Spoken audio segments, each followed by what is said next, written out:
But here, to set us straight, we're joined by Matty Conrad.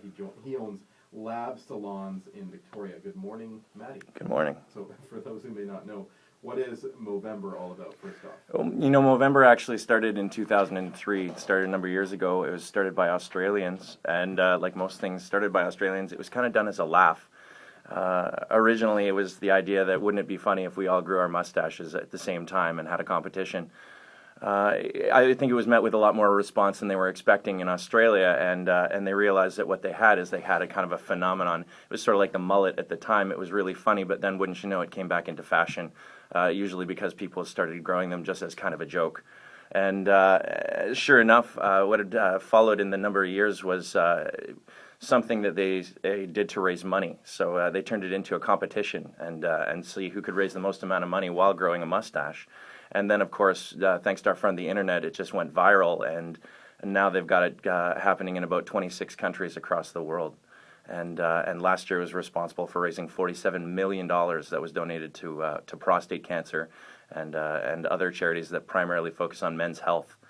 I think because growing a mustache is predominantly a male activity, I think they felt it was pretty appropriate to hand off the money to male charities. Well, predominantly a male activity, that's true. As we begin this week to grow a mustache, what kinds of common mistakes might they make? Well, I think the real problem that guys have is they just don't have a plan. I think there's a few things that you can do to maybe increase your success rate as growing a mustache.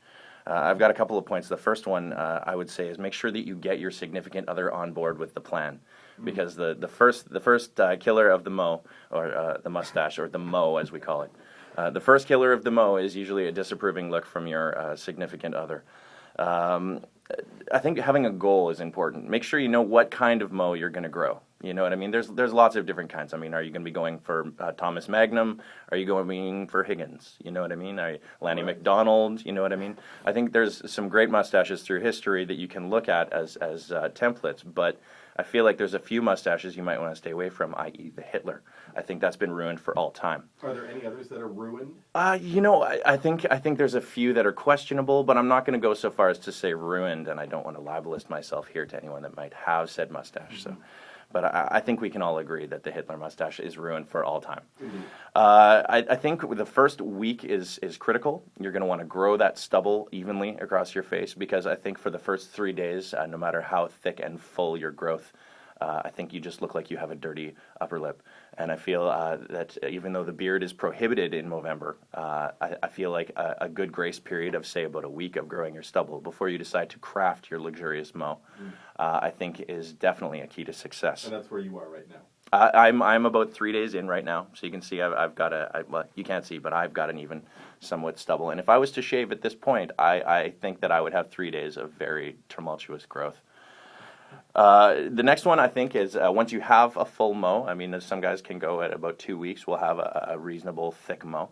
I think the idea is to keep your lip line trimmed, because there's these little hairs in the corners here that start to become, noticeable after a while. And if you are not a mustache regular, then these things will start to become an irritant. Keep your lip line trimmed.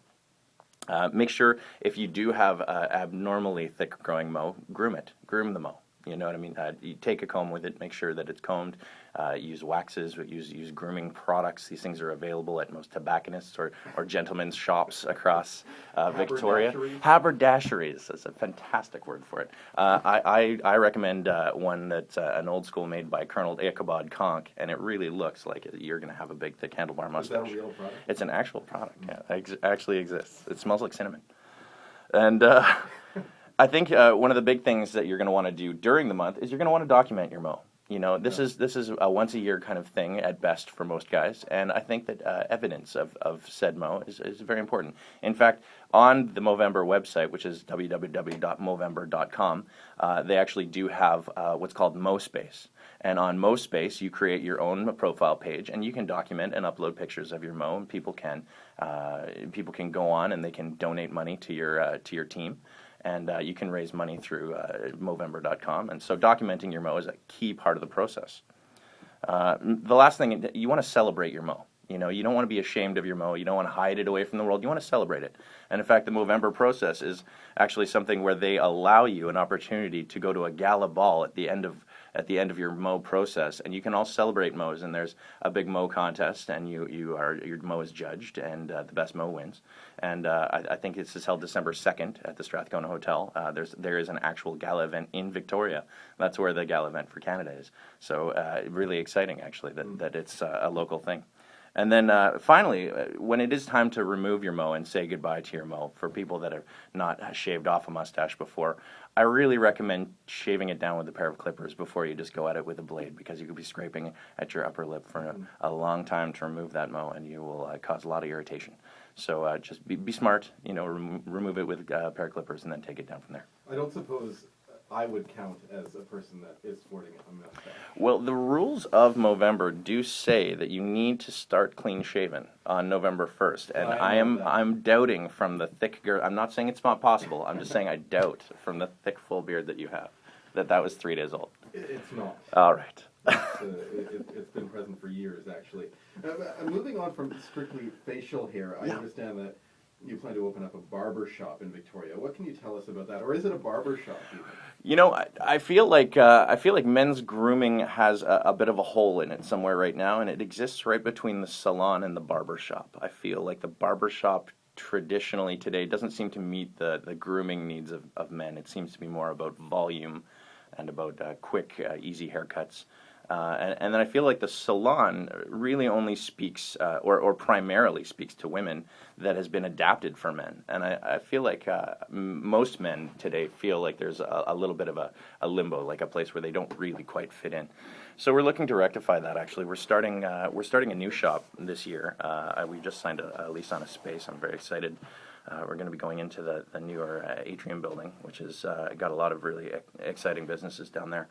And we're going to be building a shop that's primarily focused towards the male client. So we're going to be doing more of a men's salon. The idea of which we're going to have more traditional barbery. We're going to have hot shaves. We're going to be doing an area that is more focused towards the male clientele. We're going to have a lot of really great traditional men's grooming products, as well as a lot more contemporary modern grooming stuff for men.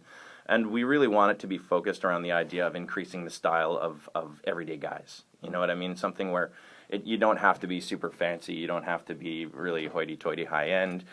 You don't have to be a blue-collar guy. You know what I mean? It's really something for people across the board. And so you can look for that. We're going to be opening hopefully sometime in March.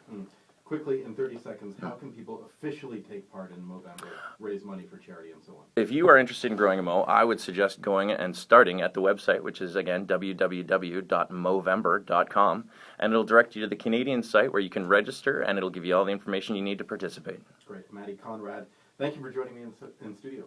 Thanks so much for having me. Matty Conrad is a hairstylist who owns Lab Salons in Victoria and is a proud supporter of Movember. You can find out more about Movember online at movember.com.